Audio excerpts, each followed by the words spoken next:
Well, today we're going to be looking at all of the Jon Pertwee annuals and the first half of the Tom Baker's. I'm going to have to split it because Tom Baker's got so many annuals, so I'm going to include the second half with Peter Davison's run. So, start with Jon Pertwee. This is the rarest of the Pertwees and possibly the rarest of all the annuals. It's known as the Pink Pertwee for obvious reasons. Trying to get hold of one in any condition is difficult. Trying to get hold of one with the spine intact is almost impossible. This one's pretty good. It's got a little bit of damage on the back. I don't know, it's a very strange rendition of Pertwee there. Looks a bit constipated. This is actually a really good annual for the stories. Some of the annuals you collect, that's the only other thing you get a lot in, people writing them. So this is David Poulton is Anders Lee supporter of Bolton Wanderers. No idea. Mad. Interesting in this one, if you ignore the writing in it, you got guest appearances like It, the Terror from Beyond Space. He's appearing. Some very Quatermassy aliens. As I was saying, the stories in this are really good.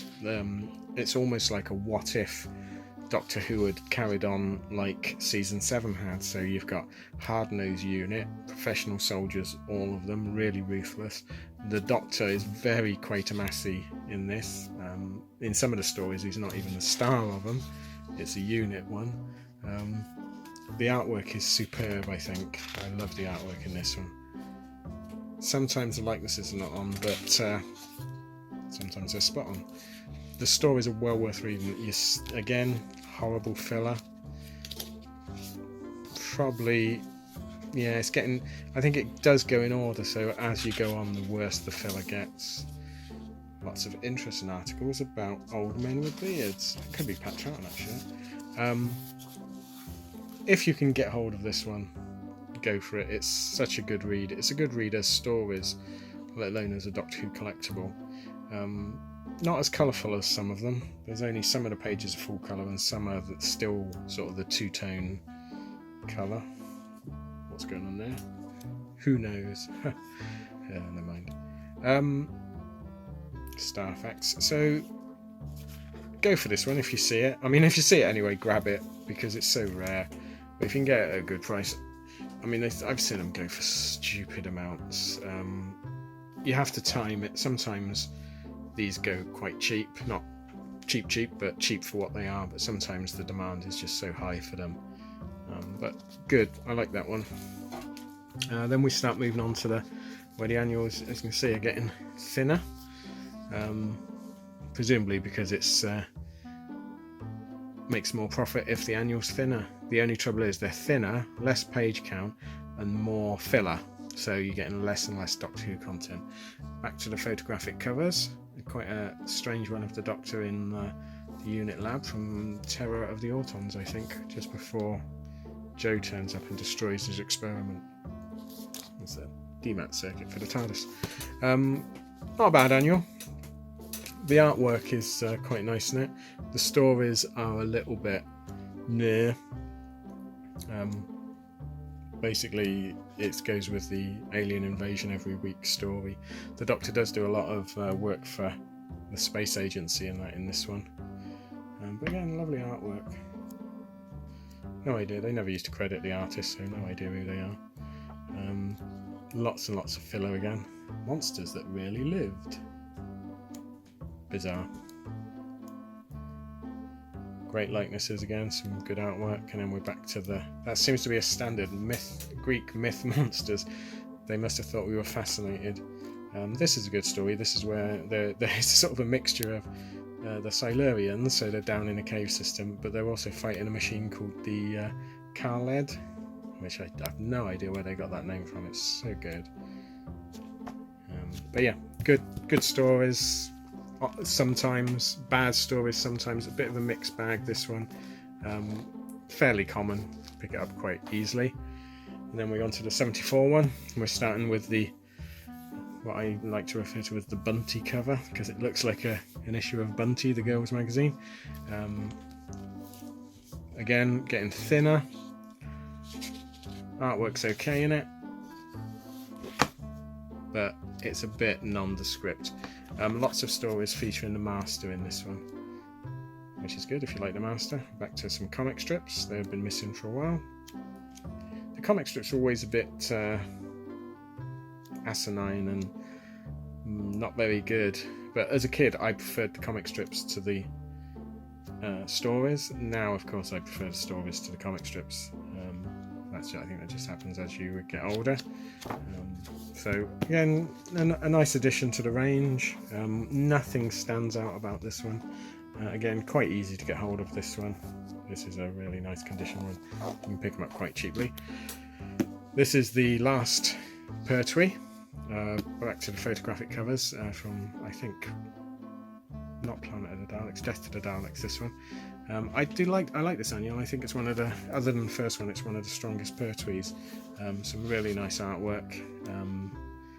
It doesn't seem as much filler, but there's still a fair bit. And the stories are quite entertaining. Even the comic strip in this one, the two comic strips are quite good. There's some nice travels in the TARDIS, so we're back to where the Doctor can travel in a TARDIS, so he goes about a bit, goes on some alien planets. Yeah, you can pick this up cheap, and I would get it just to read the stories in it. I think they're good. And then, so we leave the era of Jon Pertwee, and we're into Tom Baker. This is where, for me, the annuals start to go downhill. The stories start to become written by people that have probably never seen the show, and the artwork starts to become, for me, not my favourite. I know a lot of people like the artwork in these Baker ones, but I just think it's just so weird. So a couple of the stories are so weird they're entertaining, but most of it is just so bland. I would like to guest stars as Charlton Heston with the K1 look. They're just bland. I'm not a great fan of these annuals at all. Baker didn't get a good run. The comic strips, I mean, this is one of the more sensible comic strips in the Baker annuals. They get increasingly mad. Likenesses are terrible for anyone other than Tom Baker. You won't recognise Harry in this, or Sarah, even though they're in the stories, because the likenesses just look nothing like them, and the filler is just atrocious. The pages just fell out. This happens a lot on World Distributors. The pages just start to fall out. At one point you couldn't give these away. Every boot sale you went to, you saw this annual. It's getting a little bit rarer now. There is a Dutch version if you want gibberish in Dutch, and I'm not saying it's gibberish because it's in Dutch. In English it's gibberish. Completist only, I suppose. Then we're on to the weird Tom Baker annual, in that, let's compare it to the size of the normal annuals. You see it's much bigger and much thicker. Not thicker, but wider. Doesn't fit on the shelf very well. It's, of the Baker annuals, this one's not too bad. The artwork's getting a little bit psychedelic. The stories are better than last year. Still not to the early days standards, I don't think, but at least you can read them and sort of think, well, this guy might have actually seen an episode. The comic strip stories are actually okay. The artwork I'm not a great fan of. It seems very experimental. Like I say, at one point you just saw these everywhere. They're getting a bit rarer now. Some of the artwork's really nice, but it just doesn't hang together. I think that's true of most of Baker's annuals. And then midway through Baker's run, we've got the 78 annual, and this, so you've got just strange artwork that they thought the kids would be into.